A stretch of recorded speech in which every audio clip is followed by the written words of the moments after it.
बोलिए श्री टेकनी महारानी की।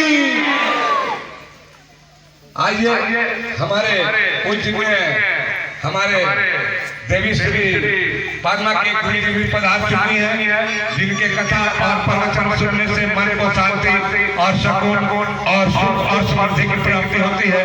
वहीं हमारे पूजनीय आचार्य श्री संजय जी महाराज पधारे हुए हैं। ये हमारे राष्ट्रीय कथा कहने वाले बहुत बढ़िया विद्वान और बहुत ही अच्छे महात्मा जी हैं, और इनका कथा और प्रवचन सुनने से आप लोगों को सारे पाप की कभी मन साफ हो जाएगा, सर का बोझ कम होगा, शनि कम सवार होगा, घर में बरकत होगी, आप लोग को खुशियां और समृद्धि सभी प्राप्त होगी। इसलिए हमारा कहना है पूरे क्षेत्र के जितने भक्त लोग हैं कथा सुनना न भूलें।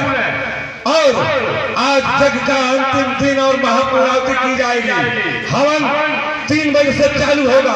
सभी भक्तों से निवेदन है कि आप लोग भारी से भारी संख्या में पधारिए और इस जग को सफल बनाइए और महाप्रसाद पाकर अपने जन जन का कल्याण कीजिए। जय श्री राधे राधे, जय श्री राधे राधे। आइए इससे पहले एक भजन हमारे कृष्ण जी महाराज के द्वारा गुरु